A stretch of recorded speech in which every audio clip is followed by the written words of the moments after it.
Инфертилитетот ме научи на трпение, ме научи да го ценам животот таков каков што е, дека животот не е праволиниски, треба не е онаков каков што ние сме го замислиле да биде за да има некаква смисла.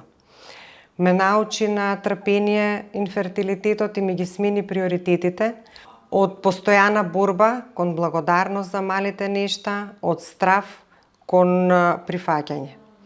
На паровите кои што го поминуваат овој пат, би им препорачала да останат заедно и да останат сплотени, да се оди патот затоа што навистина има убава цел.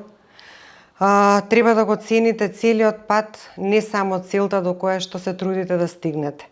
Иако понекогаш ги цениме само резултатите, треба да ја цениме и храброста,